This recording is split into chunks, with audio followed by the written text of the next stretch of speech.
Quick, what are you thinking about? Right now, what are you thinking about? Somebody? Something? Someplace? When you woke up this morning, what was the first thing you thought about? Last night as you were going to bed, can you recall the last thing you thought about? Stop for a minute and try to remember what those thoughts were. Then do a little self-analysis. Make a list of the things you think about the most. I challenge you to take time to do that. Don't write down what you think you ought to write down. What are really the 5 things you think about the most on a daily basis? It might take you a few minutes to make that list, but it'd be worth the time. The reason I suggest you do this little exercise is because our thoughts are powerful and affect everything else about our lives.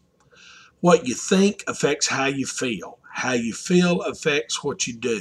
What you do affects how you live. How you live affects your destiny. But it all starts with your mind and with your thoughts. David knew this, so he prayed in Psalm 139:23, "Search me, God, and know my heart. Try me and know my thoughts." When Paul wrote to the Philippians, he said in Philippians 4:8, "And now, dear brothers and sisters, one final thing. Fix your thoughts on what is true and honorable and right and pure and lovely and admirable. Think about things that are excellent and worthy of praise." Paul had been writing about joy and peace. He knew that the key to joy and peace is thinking correctly. He advocated that we fix our thoughts. The word fix means to reason or to consider. And we are to take them into account. In other words, we're to calculate whether or not certain things are worthy of our thoughts.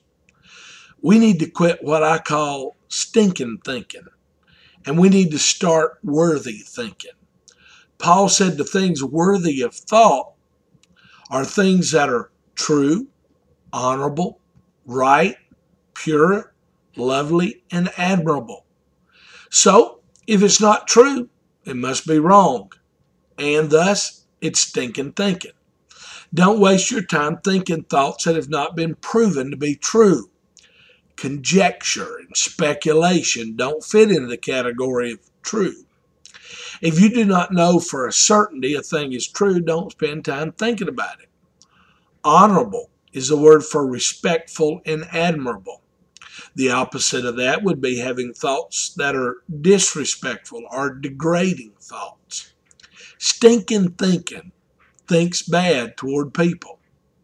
It involves thinking evil of other people. Paul said, don't go there. Thinking right thoughts means just thoughts in the eyes of God. We're not to think thoughts that don't measure up to God's standard. So we're to avoid thinking about sinful things. Pure thoughts are thoughts that are not contaminated or spoiled. They're not thoughts with improper motives. Lovely thoughts are those that are pleasing or grateful thoughts. They're thoughts of gratitude, not thoughts of discontent or a desire to have what is not yours. Thoughts of a good report are thoughts that can be reported in a positive manner. Think about this. There are thoughts you don't mind being broadcast. If people knew what you were thinking, it wouldn't hurt your reputation or character. Excellent thoughts are thoughts of high moral value. Worthy thoughts are thoughts of praise. Stinking thinking puts down. Worthy thinking lifts up. I personally believe this little list Paul gave us was representative. He said, think like this.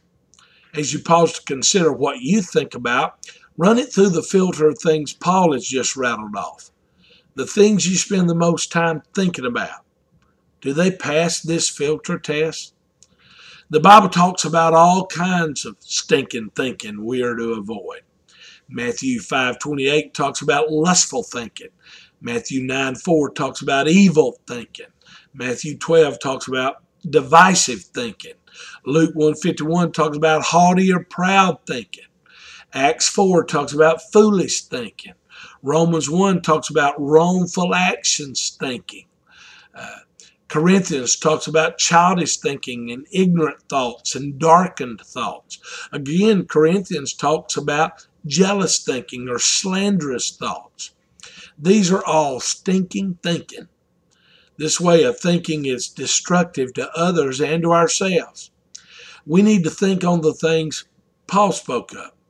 Scripture says in Acts 8:22, let your heart be changed and make prayer to God that you may have forgiveness for your evil thoughts. Let's think about the way we think today. Let's ask God to help us change our thought patterns. The secret to changing bad behavior is to change bad thinking patterns. David prayed in Psalm 19:14, may the words from my mouth and the thoughts from my heart be acceptable to you, O Lord, my rock and my defender. Here's a great thought to carry today. No stinking thinking today. Let's finish with a prayer. God, help me today to think only on those things that are true and lovely and worthy of my thoughts. Keep my mind and my thoughts free from stinking thinking. Have a great